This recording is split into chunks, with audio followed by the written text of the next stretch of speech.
Okay, good afternoon. Welcome to part 2 of can I say the world famous Penny Zenker? World famous! Yes, of course you can. Productivity expert.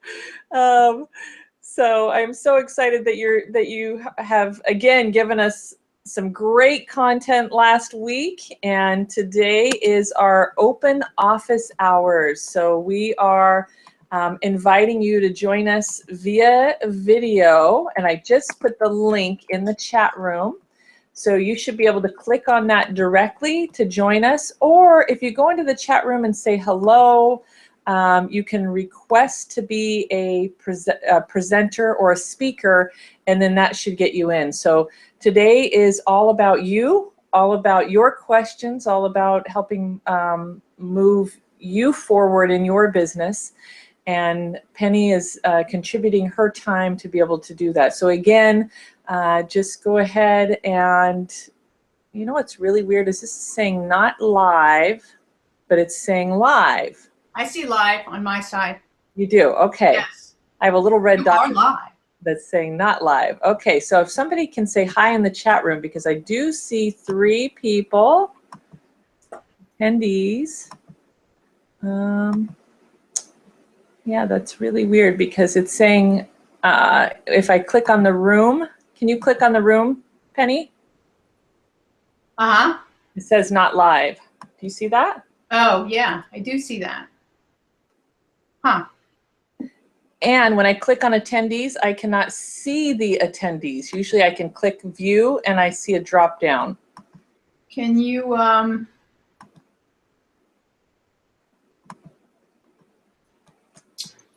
So can you close it and restart it? It'll kick the whole thing out once I've started it. You mean you can't restart it? Yeah, it will actually, I'll have to start a whole new Hangout and it'll kick people out. So I'm hoping, because usually if it says live, it's live. Usually if it says this and it says attendees, then it moves forward. So right. I am gonna shoot out a quick email to all of the attendees with the live link. Why, Penny, if you don't mind going ahead and giving a quick recap of last week, some of the things that we talked about. So I'm gonna pop into Webinar Jam real quick and send everybody the live link now, while you go ahead and share a little bit of information about last week. And also, do you mind just doing a background, because there might be somebody that's watching this and they skipped part 1. So just Sure. a little about yourself. Sure, absolutely. Thank you so much. And I'll be right back. I'm here listening. My pleasure, my pleasure. All right, well, hello everyone, and welcome to the part 2.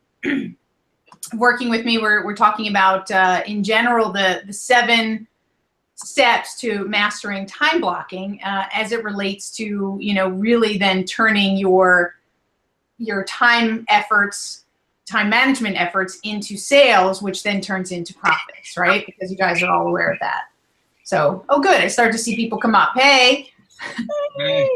So yeah, a little bit about myself is that I am, you know, what makes me a productivity expert, I think, is that I struggled like many of us do with my own challenges. I had my own technology business that I started up years ago from just myself and built it up to a multi-million-dollar business.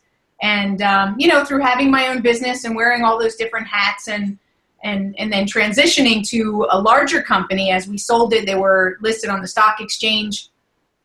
Lots of different challenges around time, time for sales, time with people, and just how to really think smarter and not work harder. And I think, you know, I was on that wheel for many years. As my career developed, I really loved the idea of making things better, improving things, being more productive, working smarter, and sharing that with other people. And so technology was just one of those areas that I did that in. Then I moved into coaching, and I was a coach with the Tony Robbins organization with his Business Breakthroughs company that was really focused on strategic business coaching. and helping entrepreneurs all over the world to grow their businesses, and really helped many businesses to double their businesses. And the interesting thing is, the number one thing that I found, and that's where I created this program and my book, The Productivity Zone, Stop the Tug of War with Time, the number one challenge that every single business owner had that I dealt with was how to get out of their own way, right? Whether it was through micromanagement or just not being able to establish the priorities for the business and focus on the business drivers, what makes the business grow. Creating and challenging with urgencies, how they get just caught up in reactive mode. So many different areas that people just get themselves caught up. And I say that one of, if cash flow is the number one thing that creates companies, new companies or existing companies to fail, time management is the second area. Because if you don't focus on the right things, then you're not getting your business to where it needs to be. You're not making the sales, and then you're not getting the profits that you need to sustain the business. So that's why I came up with the P10 Productivity Accelerator System, which comes out of my book, The Productivity Zone, Stop the Tug of War with Time. And it really talks about, we did a short intro last week about the productivity zone is where these 10 core drivers that drive our productivity exist. And outside of the zone is really you're either over-functioning or under-functioning, that being over-functioning being what I call perfectionism, and under-functioning being some form of procrastination. So the 10 core drivers are split into 3 different categories. And the reason I'm explaining this is because we're taking one of those categories and talking about the 7 steps that relate to time blocking. The first category is around our psychology.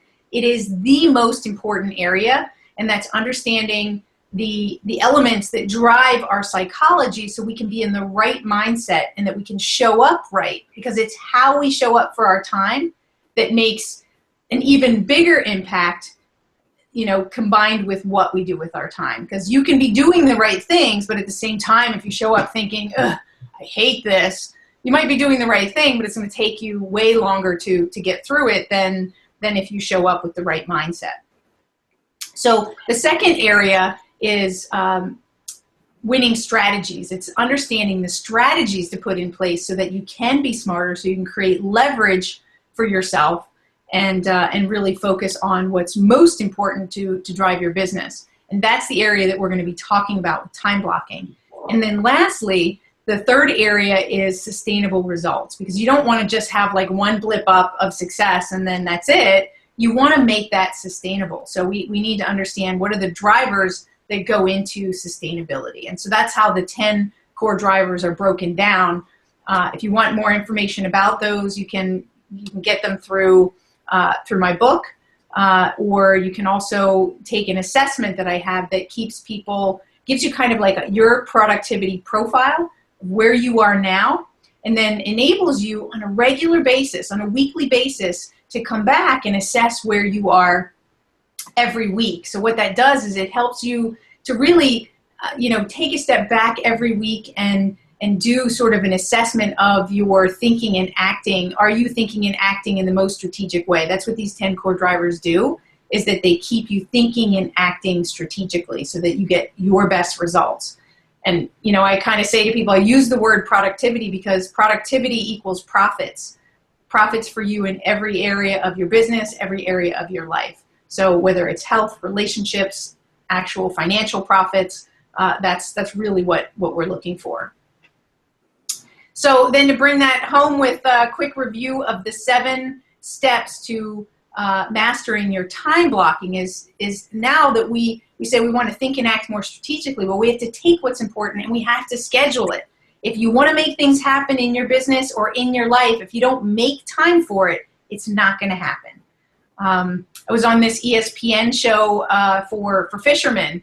I don't know how I got onto that show, but anyway, we were talking about, how people have these big trips planned, but they don't happen. They don't happen because people don't schedule them. Even scheduling that downtime that you so desperately need is so important. So it's not just scheduling the most important things in your business, but it's scheduling the most important things for you to be most successful. So that means downtime. It means transitions, making sure that you're taking time for your health and for your relationships, right? Some people plan date nights. If they don't plan a date night, well, how many years down the road might you be looking at a divorce because you didn't take the time that was needed for your relationship? And I know it seems silly that should I have to plan that? That should be spontaneous. Well, unfortunately, we have to plan things to make sure. It's kind of an accountability type of thing because and that structure helps us to make sure that we really focus on the things that are most important. So as a quick highlight, and then I'm going to let you guys bombard me with questions, 7 areas that we talked about are the following. We want to identify first what our goals and our milestones are. That's step number 1, is be really clear on what it is that we want to achieve. What are our goals and our milestones? Number 2, what are the categories and drivers that go into realizing those goals? What are the drivers, the things that move the needle, right? Not the administration and those things. Those are important, but what are the drivers? Then number 3, what are the time allocations? And that means, so how are we currently spending our time so that we can identify where the gap is? Where are we spending our time? Where do we need to be spending our time based on the categories and drivers? And then what is our gap? Number 4 is to understand the value of our time. Because once you get a better understanding of the value of your time, that'll help you in step number 5, which is to delegate, right? Delegate those things that are not drivers, that are not your skill set, that really don't require you, because you can hire somebody to do that who's going to do it more effectively and more cost efficiently. And then number 6 is to implement it, right? To understand that this isn't going to happen overnight, guys, and don't get discouraged because you're not going to get 100% success right away. It's a process. You don't lose weight overnight. You don't build muscle overnight. You're not going to manage your time most effectively overnight. So give yourself an acclimation period to start implementing some of the things that you need on a step-by-step basis. And really then the last step is number 7, which is to review and adapt. So to really, appreciate the progress that you're making. What have you learned from each week? Like one of my clients, the first thing that she learned, which was very important, is she overestimates everything.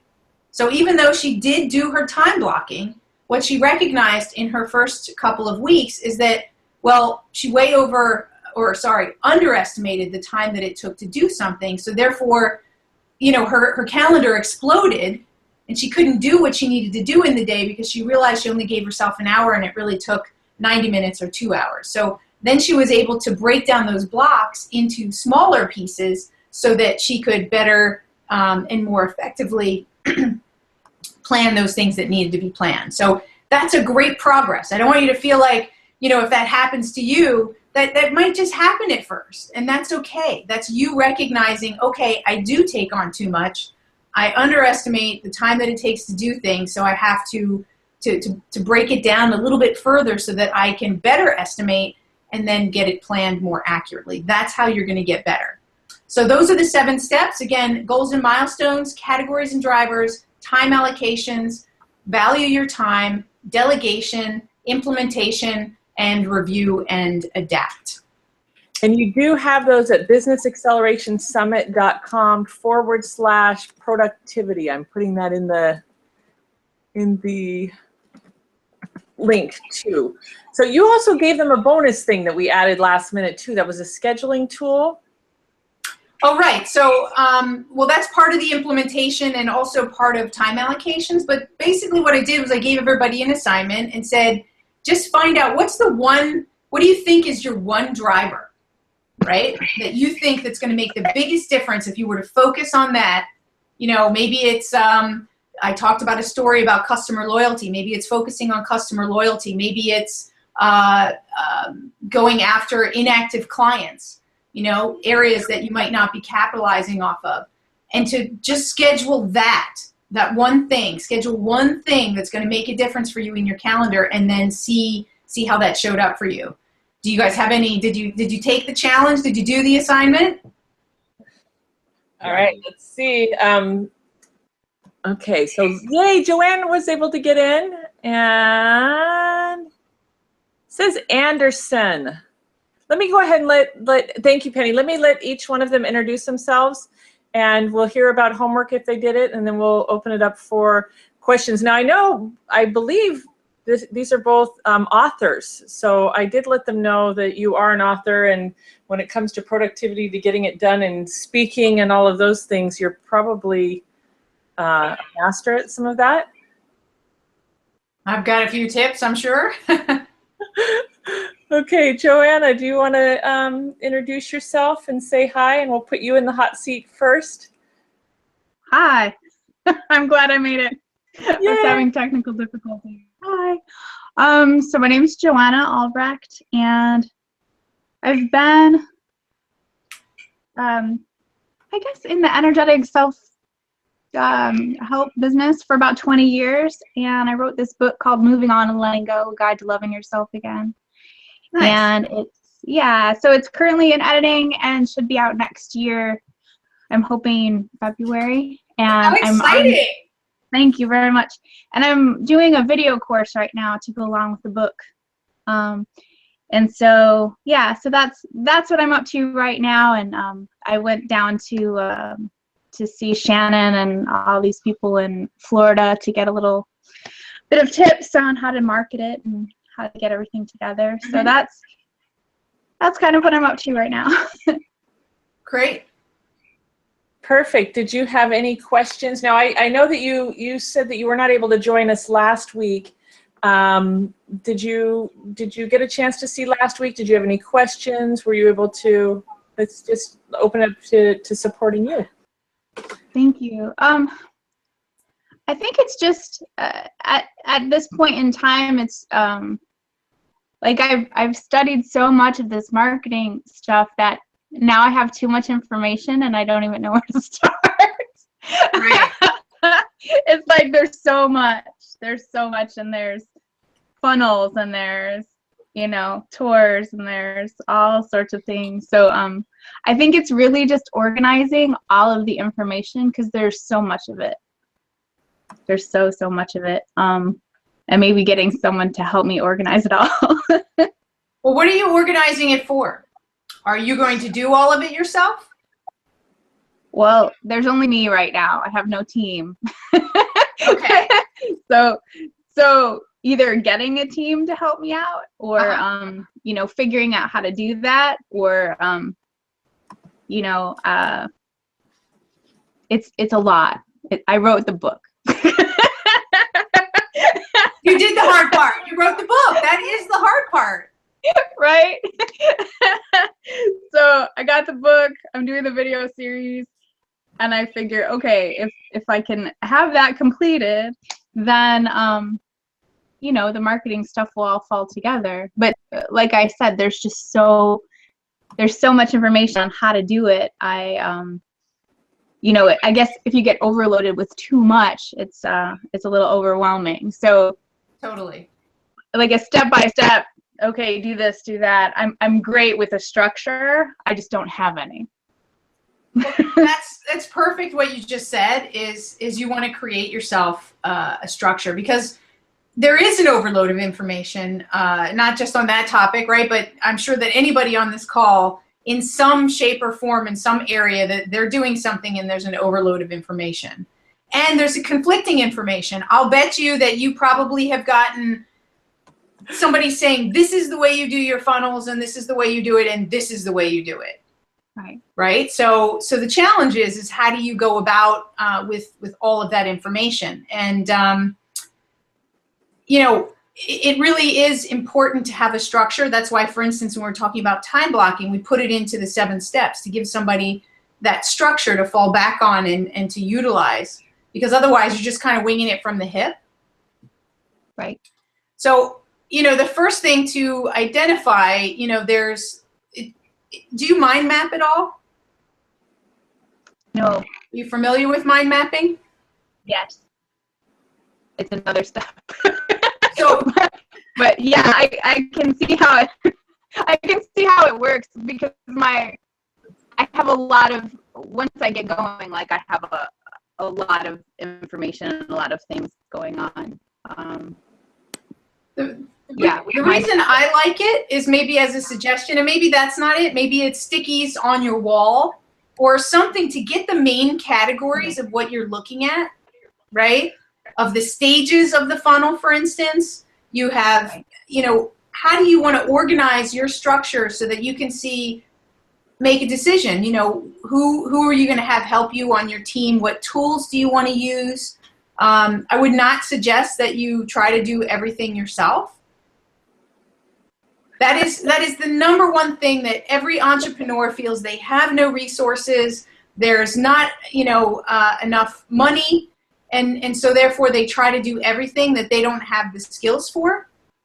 Right. And they try to do it themselves. So there are some very inexpensive resources that are available out there when you know what you're looking for. So if, and really it's whether you choose this tool or that tool, it doesn't matter as much. They're all effective as long as you follow it through, you know, to the end, right? That you do the whole process and you know how to do that. So I would say that, you know, if you can put the stages of what you need to do into a structure, like you said. So is it kind of like a data dump? Is what you're saying? Because is most of it, Joanna, in your head? And so what you're saying is either the mind map or the sticky notes to get a data dump and get it down on paper and then be able to move it around to the mind map or the sticky notes to develop the stages? Is that? Yeah, it's all in my head right now. I think because there's so much to do, it seems overwhelming. Like, you know, there's my website and then creating the video thing, but then also figuring out how each of them work together. So Integration. Yeah. So how to get one thing to promote something else, but it's all promoting everything together. And also just who is the best person or who are the best people to help me with the project. Because I just don't even know. I mean, I've gotten a lot of help from Fiverr from different things, especially for web design stuff, because they're really fast and efficient, actually, a lot of those people. I think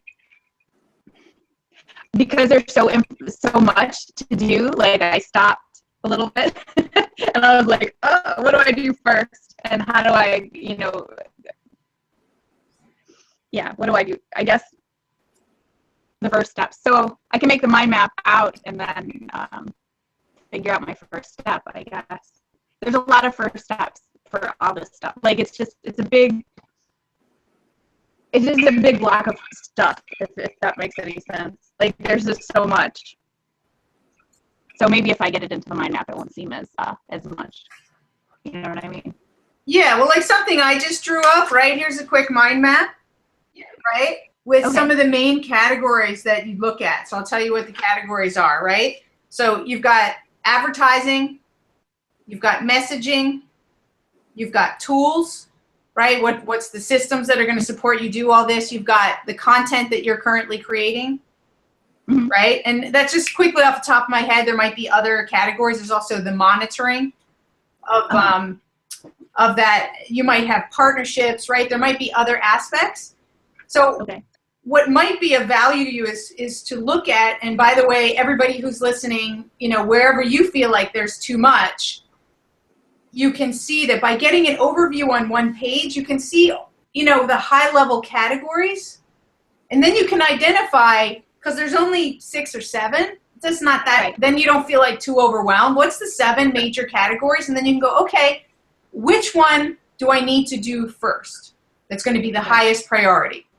And then you can dig down deeper and say, what are the top 3 things within this area that I need to do and can move forward, right? And so in each area. So if you don't have the content and the messaging, then there's no point in you spending any time looking at the advertising or even it might be too soon for the tools. Does that make sense?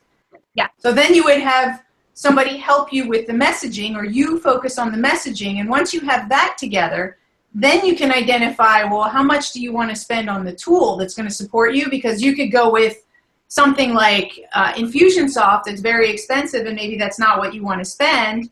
Or you could have, you know what I mean? And then you can identify who's going to support you, who has expertise with that tool. Yeah, because it's a lot. With all those tools, like I have no idea, but I know that there's people out there that can work with it. So those are like virtual assistants or random people who helps with that. Well, if you focus on each one of those separately, then you can identify in each of those areas who might support you, or what platforms might support you. So when you're looking for, developers, there are platforms that specifically, Upwork, for instance, is a platform where you can hire developers and you can review the experience that they have. You're familiar with Fiverr if you want to just have a website or something like that done. So depending on which category you're in, then you can identify who do you need to support you, or what information do you need to support you. Can you show that chart again, just so that they can peek at that? That was really. It's just a mind map. Is you take like the center, and you put your topic in the center. So that's like sell a book was the topic, right? If you want to sell a book, okay. Yeah, I didn't do it really to show, but well, this is great though. But then like for each category, like this one, then what happens is now you branch out and you come up with, right? So if this is the content, then what are the 3 areas with content that you need to focus on, right? So it's just a way to, and if you use so that, you don't want to necessarily have all of those branches open at once because it might blow your mind, right?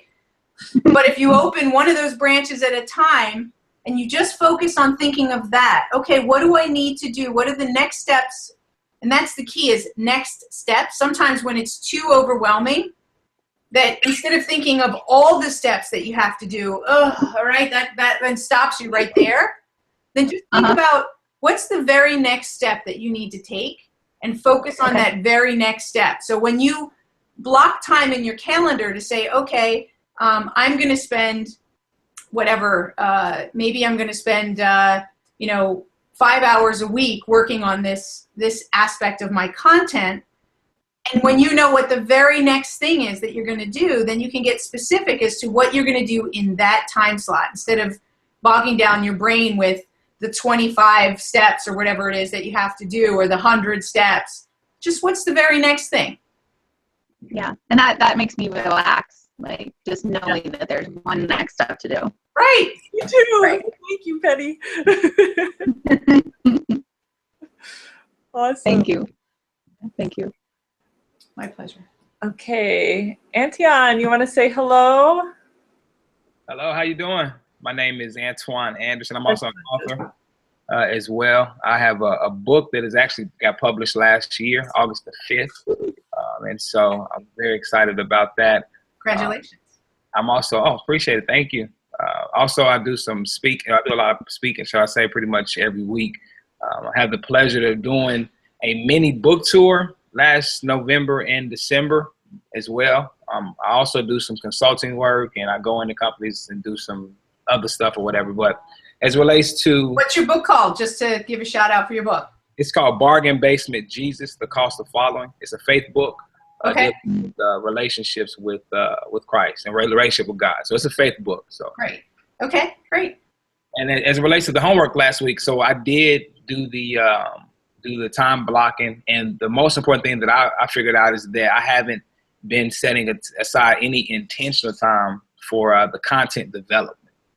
That was the thing that I was really missing, is because I have all these different things that go on in my mind. I'm teaching so much, but I don't take time to actually write them down and develop the content, type those stuff. So I have, in that time, I've typed up about 8 chapters of a book that I had already written, but I hadn't set aside the time to develop the content. So that was a benefit for me, is actually taking a deep breath and say, okay, what am I going to do this time, even setting like 30 minutes in between before I start something new. And even as you mentioned on the call last week, you know, before you even start transitioning to that new block of time, maybe do a meditation or prayer or scripture reading and stuff to kind of focus on my thoughts toward what I'm doing. Because what would happen is, you know, things would continuously come up where I would be distracted. But now that I have these things on my schedule, everything is being much more intentional. And so that was within this week, that's been extremely beneficial for me. I've even shared it with my wife and a few of the other people that have been around me to say, listen, you know, we need to kind of start focusing on doing this stuff a little bit more. And so that was extremely beneficial from last week on. And so one of the things that relates to me that I can relate to what Joanne was saying is, you know, there's so many different things that I feel like I can do and I should be doing, but I just don't know which ones to do. My biggest thing is getting the actual product, getting the book, if you will, in front of the right customer base. And so I've been struggling trying to identify how do I because I have a lot of word of mouth that's happening, but for me, that's only taken me so far. So I know people who know me have the book, people who know me have the book, but then it's that other, I guess you could say, area, people who don't know me and people who don't know me and people who don't know people who know me. I'm trying to figure out how can I start infiltrating that population and getting it in front of them so that I can have a larger opportunity to get sales, basically. Yeah. So what's next for you, Anderson? As of right now? Yeah. Right now, I'm just writing. That's the thing. The most important thing right now I'm doing is just developing the content. I recognize marketing is not my strong suit. So I figured do what I'm best at. I'm best at developing content, but I need someone to help me with the marketing so I can understand how to get the publicity out there. Right. Well, good for you for recognizing what you're good at and what is best left for other people, right? Because most people, they don't get that so quickly. Well, I learned it by trial and error, trust me. Right. Because I had a website that I kind of just let go because I don't think I had the right stuff out there, and that was just catastrophe. I learned a lot from it, which that was not my strong suit, but do what I do best. Right. Great. Perfect. So do you have any questions as far as that we can help you with as far as with the productivity and some of the strategy of getting, it sounds like your biggest thing is getting out there. Penny, do you want to talk to that a little bit? Or and he did sign up, by the way, for our membership. So he is getting some marketing support through that. And just joined. So this is kind of the beginning step of jumping in on the productivity side. Was there? Well, I know for me, I mean, if I can ask the question. Yes. Because I know that I need to set time up for advertising, right? Because I see the difference even as it relates to the mind map here. I just don't know. I don't know how to do that. Bottom line, I am elementary when it comes to that. I do not understand how to do that. You don't understand how to do what? Sorry. To advertise. I mean, my thought of advertisement is put stuff out on Facebook or Twitter and stuff like that. That's the extent of my understanding of how to advertise or where to go. I've tried to do some things on Amazon that didn't really work out, so I don't really know the direction to go. Does that make sense? Yes. Yep. I'm right there with you, Antoine. Okay. Okay, well, you mentioned something, I'll just jump in, and from what I heard you say is you recognize that you need to define who your ideal customer is. Who's the person that you're speaking to? Right. Right? Because if you don't get that clear, then the language that you use is going to be too generic and isn't going to touch anybody's heart, right? Okay. So the question is, when you get your message out there, and there's probably a lot of resources within the group, is that then you can use the language that really that avatar that usually they have you make up like your typical person. Right. Where do they hang out? Like, Facebook is all well and good, but for some products and people that I'm talking to, and they're targeting CEOs, it's unlikely that they're going to do a lot of business with CEOs from larger corporations that are on Facebook. It's possible, but that, LinkedIn would be a better social media outlet for people who are looking for that type of target customer. So it really depends on, you know, where are the people, what is your avatar of the person that you're looking for, and where are they hanging out, right? When you define that person and you get in their head, like a lot of the exercises that people do around that is that, you know, you get in their head, like what kind of things do they say, right? Like my target audience, they say, I don't have the time. Of course, that's everybody, right? So that makes everybody the target audience. But when you understand what they're saying to themselves and what kind of things they do and where they hang out, then you'll know what type of radio shows that you might want to get on to spread the word, you know, what kind of audiences you want to speak to, what kind of social media outlets, what type of advertisements, you know, if you're on Facebook, are you going to do Facebook ads, or there's so many different ways to get your message out there, but you need to know where your people are hanging out. Okay. Yeah, and I'm going to pipe in, Penny, too. I love that you said the targeting, because once people get their target audience, one of the things that I suggest is looking at, there's two processes. One is looking at like 3 people that you admire or could be mentors or role models or very successful in your industry. And kind of looking at like, who are they partnering? What are they doing? Where are they getting, you know, just really looking at their business model, but then taking it up to the next level of, I call it my dream list. And I always have 20 people on my dream list, but at least 5 to 10 that I'm working with. And I will find those, I'm like, what's the biggest audience that I can reach, whether it be through associations, trade publications, events. You know, I have a working list of really who is it that I want to align with, and I look at how do I reach as many people as humanly possible. But again, you have to back up and start with some of what Penny said, but having that list in the works so that you can start looking at, well, I know that this is a big conference, and this is somewhere that I can get in front of a few people. So those 2 things, I found that I like to look at, like who could be role models, who are they playing with, what are they doing, what's their business model, and then that I call it my dream list. You know, what's my dream list of where I want to be in front of or play with or have influence on. Love to add to that as well, Shannon, because that's awesome.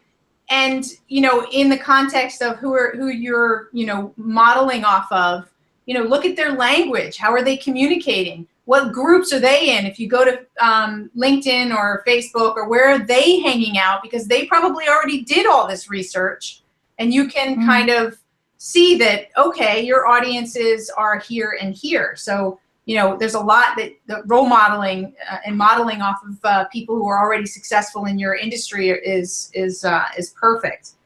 And with the dream list, and all of this needs to be allocated time, because it is time consuming. So you might want to pick one area at a time.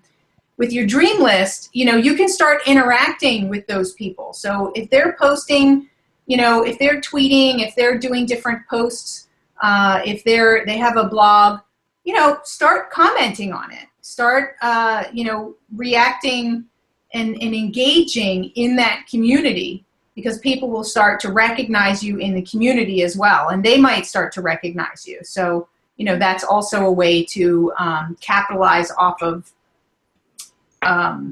audiences that are already established. I'm gonna piggyback on that one too, because you both have books. Thank you, Penny. This is awesome.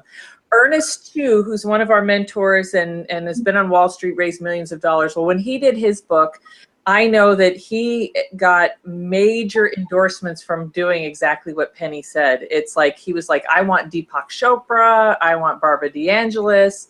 And he identified who did he want to endorse his books. And he started engaging with them and going, where are they going to be? How can I meet them? And he got every single one of them. If you ever look at his book, The Soul Currency, he got like 6 major endorsements from doing exactly what Penny said.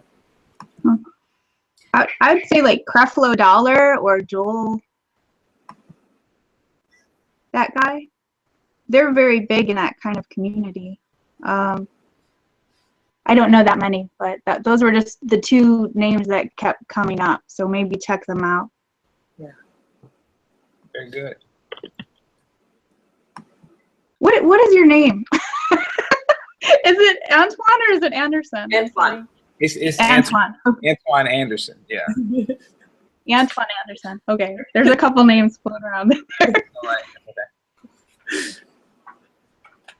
Perfect. Any other questions? Or Penny, do you want to add any other questions that you have, Joanna or Antoine?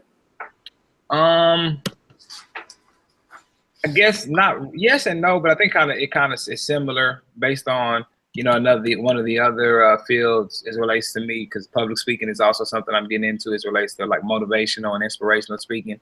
I could basically follow this same type of a system that we kind of just discussed, but just change the arena based on what I'm doing. Is that correct? Absolutely. Yeah. Okay. Very good. There's a saying that strategies are cross-contextual. So, right, if it's going to work to promote your book, the names are going to be different, the role models, so then you're going to look on, look on TED Talks and different types of speakers that you resonate with. Where are they speaking? What conferences? Things like that. So, yeah, definitely. Okay. Very good. So bringing this into the mind map or the structuring, would you consider this like business development? How would you kind of put, because it seems like they're both in a similar thing. Did this help you, Joanna, some of this? Yeah, definitely. Okay. Definitely. I'm like, I don't want to think about more steps, but the thing I think about the advertising as well, because I know how to do social media, but I don't even know how people advertise anymore besides social media. Like, that's just a mystery to me. And so, do they? Well, what is advertising? Yeah, I don't even watch TV, so what is advertising? It's getting your product and your message out there so people can understand and know where to find you and know where to find your stuff, right, for sure. So if you're interviewed on a podcast, is that advertising? Yeah. Yes. Okay, so it's just the advertising isn't traditional billboard type advertising. All of those things that get you out and get you known are forms of advertising. If you look in my book, Joanna, in the front, I think it's in chapter 1, I have like a page and a half of all the different things of advertising, name tags, shirts. There's just like endless things. And it's interesting because we do think it's social media because that's what's happening a lot, but. Right. It's funny when I think of advertising, I think of 1950s. Like, these advertising, you know what I mean? Like, and I'm like, oh, well, I don't know how to do that, but apparently, like, this is 2016, and we do advertising differently now. Yeah. Yeah. Okay. It doesn't have to be hard. How about that? Maybe it's easy and fun. Yeah, maybe it is easy and fun. What if it was? Yeah. Okay. So you're really busy, Penny. Can you talk to us a little bit about your time blocking? Because I know your form of advertising is, she's out, and correct me if I'm wrong, but I watch Penny a little bit. Obviously, she's on social media. She's doing radio. She's speaking a lot. I know that's a big part of her marketing and getting out there, and some of those are obviously paid gigs. I know that you have probably some strategic partnerships and things. So do you mind talking, and you're a mom and you have kids. So do you mind talking a little bit about your time blocking with your advertising and running your business at the same time? Please. Would that be of interest to you guys? Yes, absolutely. Okay, great. Okay, so my time blocking, well, first of all, I know that there's certain times of the day that I'm good to do different things, right? So first in my time blocking is I know when I'm creating content, I want to do that in the morning because I'm sharp, I'm fresh, I'm more energetic. Not that I'm not in the afternoon, but I would prefer to interact with clients and things like that in the afternoon because that builds my energy. But, creating content takes my energy. So I spend you know, each week I plan a little bit differently, depend on what deadlines and different things are coming up. But I spend probably on average for creating content a day a week. Wow. I don't, not the whole day, right? But I take blocks every day and I'm working on content because content is king, right? Yeah. That is advertising. Every blog that I write, every podcast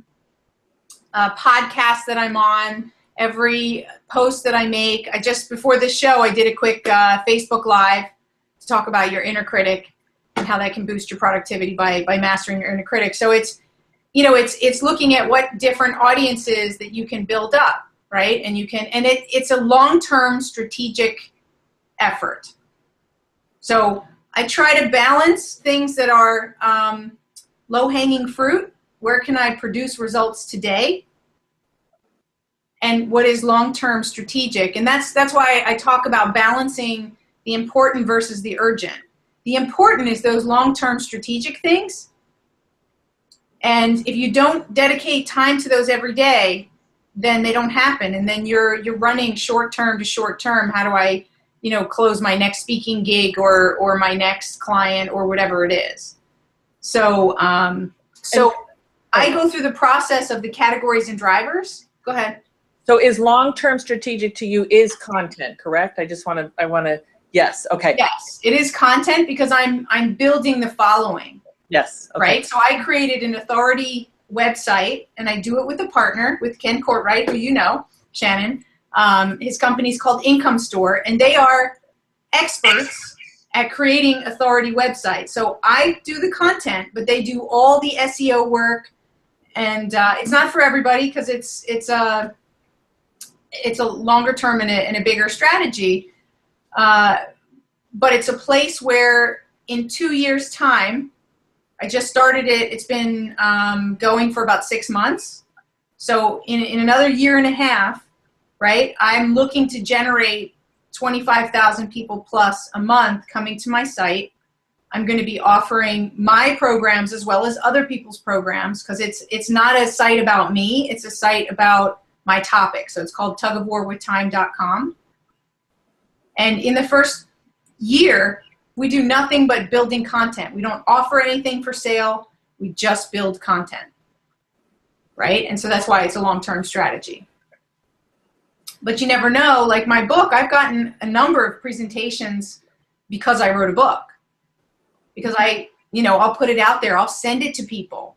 Like depending on what types of speaking environments you're looking to be in, right? I spend time then saying, like Shannon did with that list, who do I want to have access to my book so that I can reach them to say, hey, I'd like to talk to you about some sort of JV partnership or so. So I'd say in terms of strategic work, I spend at least 50% of my week working on that's just content, but I spend 50% of my week working on long-term strategic projects right now.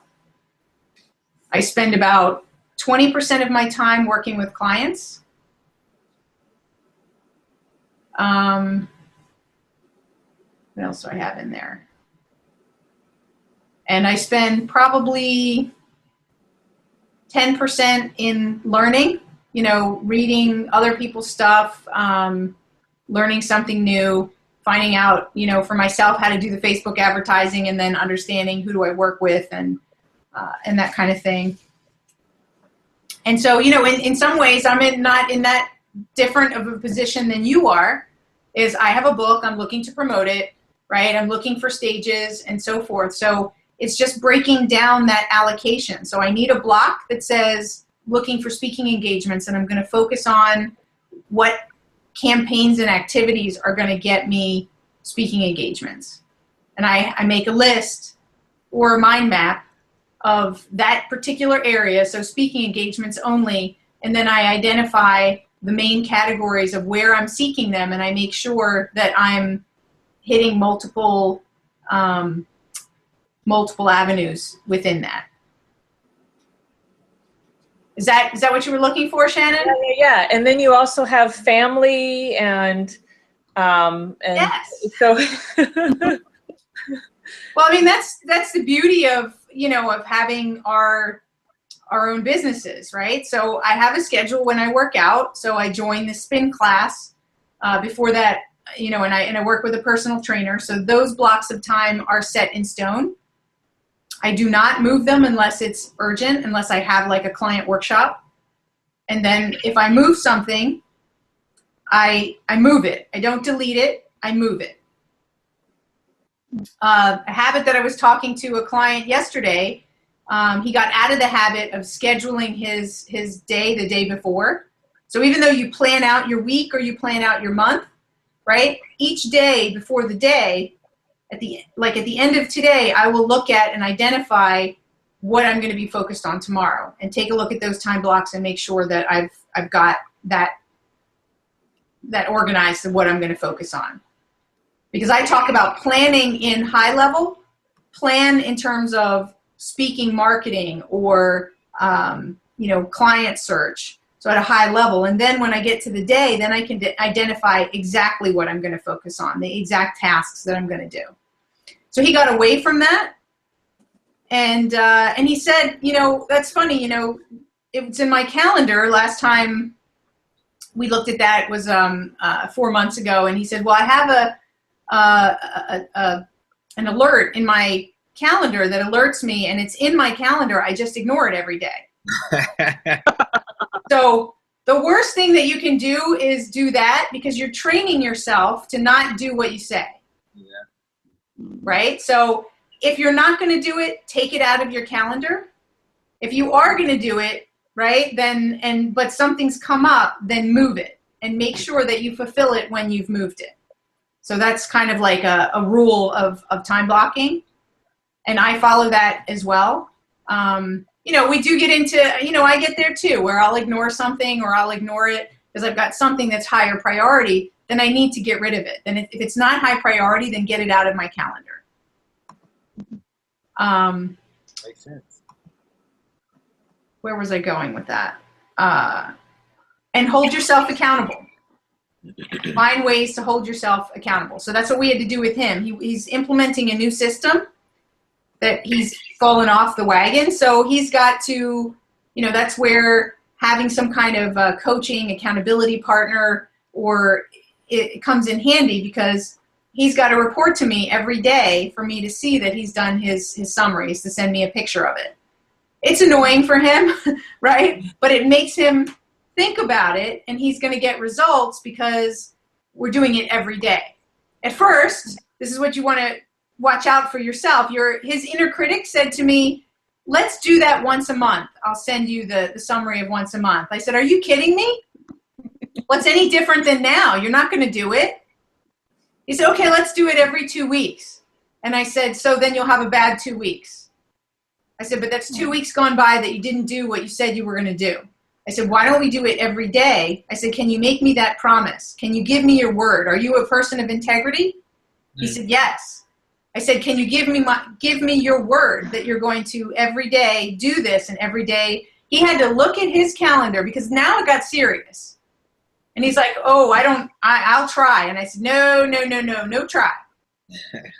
And so he went to his calendar to see that he could really do that every day, right? And that's what you want to do to yourself, is see it as a thing of integrity. Don't put it in your calendar unless you're going to do it, and don't overschedule, right? At the moment, like we just said, Joanna, for you, pick the most important thing that's next. What's next, right? And recognize its importance to driving you forward in your business, and realize that's next. And that's what goes in your calendar. Cool. Joanna, we didn't get to hear the name of your book. Oh, Moving On and Letting Go, A Guide to Loving Yourself Again. Yeah, she said that. Yeah. A couple people out there need to read it. A couple people. Absolutely.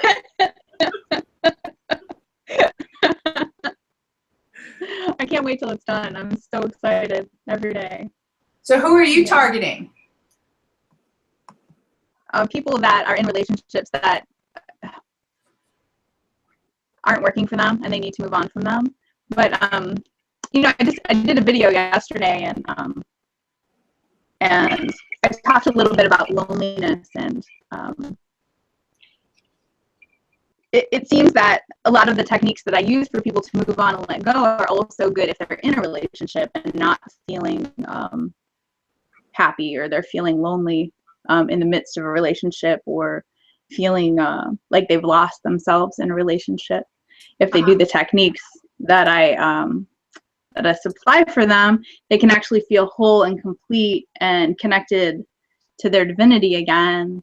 And that's great for being in a relationship or out of a relationship. So I'm targeting people that need to come back and love themselves fully and completely. What's interesting, sorry, I don't know why this is coming up for me, but is that might be the language you use, right? But you know, look into, so if you're looking for people who are talking about relationships, right? Take some of those big relationship, the role model things, and listen to what language are they using to attract people. Because as an example of myself, is I use productivity as a word to attract people because they want to be more productive. Productivity is a byproduct. That's really not what they're getting. I mean, out of time blocking, yes, because that's very on the strategies. But in the rest of what I talk about in terms of managing people's energy and understanding the psychology aspect, that's the productivity is a byproduct, but it's the byproduct that people want. It's the result that they want. Right. That's good. And so you use the language that they want to hear, and then you give them what they need. And I've heard people actually go into Amazon and look at really famous books and get the actual comments that people are leaving about those books or those products. And that's, they said, if you find a theme in the comments, then that's usually what's been very fruitful for them in their marketing. Interesting. Yeah, I think the closest thing would be there was a woman that wrote about conscious uncoupling, and like Gwyneth Paltrow and her husband had done this, and that's the most similar book to me. So I'll go in and I'll look and see what they've done. And the other thing that I think, Penny, that she's really good at, we've had the opportunity of working together a little bit, and I know we're getting to the top of the hour, but I also have had girlfriends that have been in this challenge. They break up with somebody, or somebody has broke up with them, and they can't move on in their life. Yeah. Like they're just compulsing, worried, stressed, crying. There's that place of, and I'm sure that happens in men too, but I just had, I know girlfriends where it's like months of agony and pain. Right. That's where I was thinking, was that it was divorce and widowers. Yep. Who are, also having a hard time moving on. And the language will be different for each one of them, and where they hang out will be different. Mm-hmm. That's good. Yeah. Yeah. I've tried to niche it out to women, but every time I try and do that, men are always asking me. There's so many men that need it as well. Right. So everybody needs to move on and let go. Yeah. Yeah. I never looked at the widower side of things. So we have 2 minutes left. Any final questions? And then Penny, I'm going to let you close this out. I wanted to remind everybody that your tools that you gave, and also links to her assessment, which is only $27 that you mentioned. There's a couple of things that she has that are at businessaccelerationsummit.com/productivity, the 2 gifts from last week, and then also links to some of her great resources too. So any other final questions that you have? I'd love to hear an aha. I love kind of closing out, since we have a small group, if you don't mind. What's something that you're taking home from today, Antoine? Is there an aha moment or an action item you're taking home? Specifically the avatar, and understanding what they're saying, their language, what they're talking about, where they're hanging out. I'm familiar because I'm in the process of also trying to launch a podcast, and one of the things that they were talking about is identify your avatar. But I never took it to the next step of where are they hanging out, and even what you just shared with Joanne. What's some of the language? I love that concept. What are they saying? Because that's what I need to be able to attract or be able to get out so they'll know that I'm speaking the same language that they are. So. Right. Perfect. Joanna? Writing it out so I can see all of the things that I need to do, and in that way make it not so overwhelming for me. Because if I can see that there's only 7 steps, that makes it a little less daunting. So I'm going to get out my poster board today and write it, do my mind map, so I can just see everything on one page. So it's a little more relaxing for me. Awesome. There is a really cool software program. Is it called Mind Map? Penny, do you use that one? I love it because I can actually open and close it like you mentioned. I don't know if she froze up there. Yeah. Oh, she did. Oh no, it's Mind Map, and it's actually a program that you can open and close things. You can move stuff around. I love it. I've had massive projects, and sometimes when you're bringing in partners or team, you have to be really careful also that not everybody can handle some of that big vision stuff. So I like it to be able to chunk down and show them, specific parts, or as she said today too. So once writing it down is powerful. I do definitely do that because I like getting that energy out. I think she's frozen. Oh no. Yep. It's a very good screenshot of her. It's a great screenshot. You said Mind Map is a software? There's actually, let me look it up real quick. It's called MindJet Mind Manager. MindJet Mind Manager. And I love it. It works really well. Okay. All right, Penny, you get the closing remarks. All right, I'm back. I kind of dropped off for a second. My computer shut down, so I logged in on another computer. We loved your screenshot. We were saying how it was really, you froze right in the perfect. Oh, did I? Was I like doing something weird? No. It was good. Really Philosophical? Yes. So yeah, well, thank you guys for being here, and thank you, to the people who are listening to this afterwards and getting their own ahas and takeaways. And the challenges that you guys shared are not any different from any other business, actually, right? If you think about it, every business is looking to find ways to attract new customers. They've got to do their avatar. They've got to identify where their customers are hanging out. So it's really no different, what you guys are doing than anybody else who might be on this call, whether they're an author, whether they're in technology, product sales, or whatever, right? Everybody that's where the commonality comes to play. And everybody has a bombardment of different types of tools and techniques and demands that are on them. And so the real key is how we identify what is most important, what next, and get it on the calendar, right? And schedule it. So I want to thank you guys for allowing me to share with you my program and the 7 steps. I do encourage you, if you'd like to have more in-depth, tips on how to go through that process, that I offer, as Shannon had said, through her website there's some links to take a look at. You can get the 7-step process, and it goes through with 7 there's subsections. So there's different videos that'll take you through the different pieces, and there's also worksheets to guide you along each of those processes. So if that interests you, I encourage you to take a look at that and enroll in that program.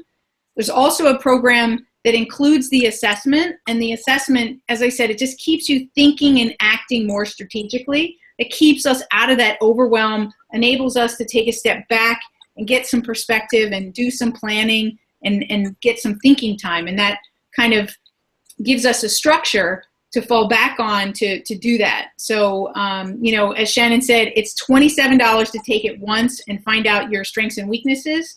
It's $27 a month if you want to go on a monthly basis and have it be something that you do weekly. And that includes then also emails and email assignments from me that come to you with that and gives you access to some more resources. So, thank you for giving me your time today, and it was great. It was great fun. So great. We have Mastermind Monday next Monday, the first and third Monday. So hopefully you'll be able to join us again at 7:30 Eastern Standard Time next week. And thank you, Penny, for your time. It was great, very impactful, lots of wonderful information. And we'll talk to you soon. All right. Bye, everyone. Okay. Bye.